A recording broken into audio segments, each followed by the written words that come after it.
Excellent. The Smith Wesson Model 5906. This is the third generation of the Smith Wesson semi-automatics. The first generation was designated by 2 numbers, the second generation by 3, and this third generation by 4, 5906. It's an all-steel frame. These are no longer produced. They were made or introduced in 1989 until 1999, and were replaced mainly because of the space-age polymer guns such as the Glock and many others. These are still great shooting guns. They're highly desirable and they're a lot of fun to shoot. Okay, always before handling guns you should check to make sure they're unloaded. It's clear. Also, while releasing the slide, it's not really good to release the slide on an empty chamber just by using the slide release.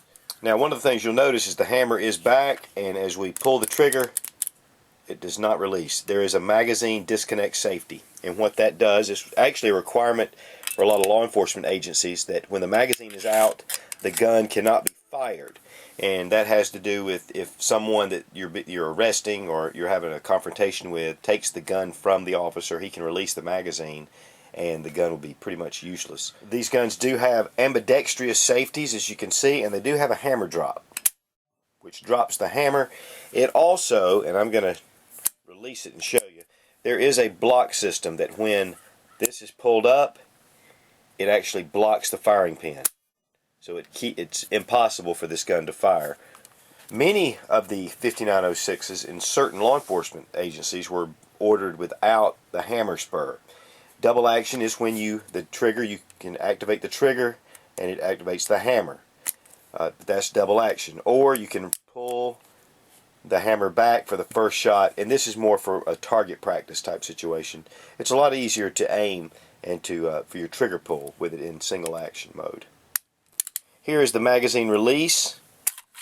There is a stainless, this is a 15 round magazine, but because the assault weapons ban was in full force when these guns were being produced about midway through, you'll find a lot of 10 round magazines for this gun.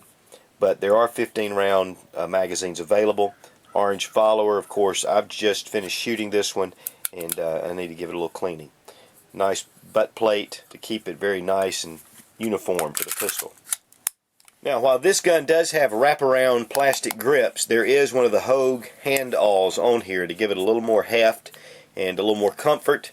And of course, there are a lot of different aftermarket grips that can go with this gun as well. This is an all stainless, both the frame and the slide, and it weighs 38.5 ounces, so it's a fairly hefty pistol. But to be honest with you, it's not really overly heavy. I think it's very manageable. And you obviously wouldn't be carrying this for concealed carry, but it would be a nice gun on your hip. There are serrations, of course, here that are not very, very aggressive. But to be honest with you, because of this ambidextrous safety, it makes it very easy to use that also to pull back. The hammer is somewhat recessed, and you can see where there's a weight reduction here. It gives it a little more styling. There is checkering, of course, on the front of the trigger guard, and I believe there's also checkering underneath the front strap here. But to be honest with you, I'm not taking this off because it's a real pain to get back on. Now, one of the things you'll notice about this, the sights on this pistol, is that it does have this protective ears here on either side. And a lot of times, especially with adjustable sights, they can stick out and they can be damaged. So this is Smith & Wesson's way to fix this. Of course, there's a hole on this side so the sights can be adjusted with windage and elevation. And then, of course, here's your elevation as well. Up front, we have a post here, and it's a 3-dot sight configuration.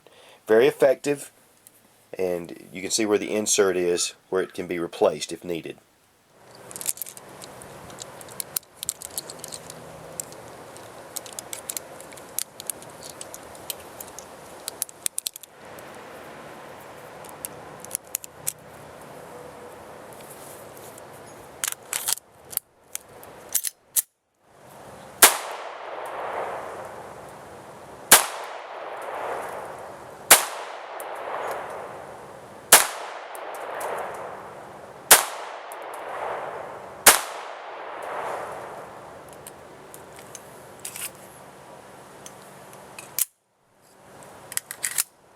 break down the pistol, you'll want to push this pin through, and this is the slide release. And so we're going to lower this back and just push this, pull it out, and then it just releases the slide. Of course, then the guide rod comes out next. Very typical breakdown for most semi-automatic pistols. Nice steel frame. Just a great pistol. Very nostalgic and just still very high quality. Okay, we're going to replace the slide on the frame. One of the things that you want to be careful is go ahead and leave your hammer down, because it allows these levers to go down into the down position. But as you can see, they remain up. You have to push them down, and then you push these down, and it'll just slide right over with a little bit of manipulation. There you go. And then what we'll do is you bring go ahead and put your pin through, slide stop.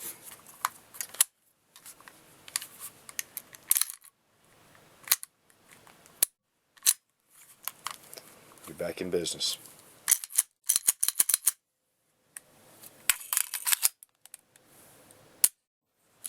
The Model 5906. A lot of fun to shoot. Great steel frame, very durable.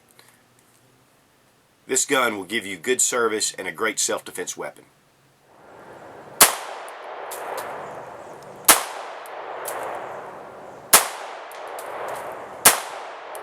Jacketed hollow points.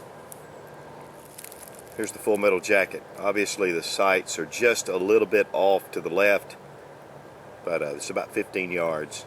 Trigger's a little sloppy, so that was attesting to the spread, because really usually I can do a little better, but you know, like old Hickok says, I can come up with all kind of excuses. That's what it is right there.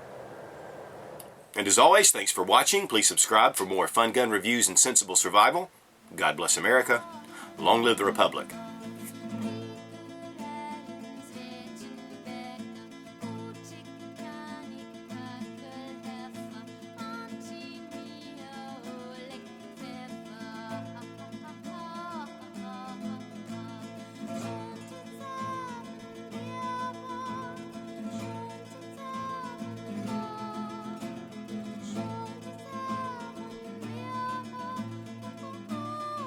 And in New York and a lot of other states, this was the preferred choice for the handgun for the law enforcement.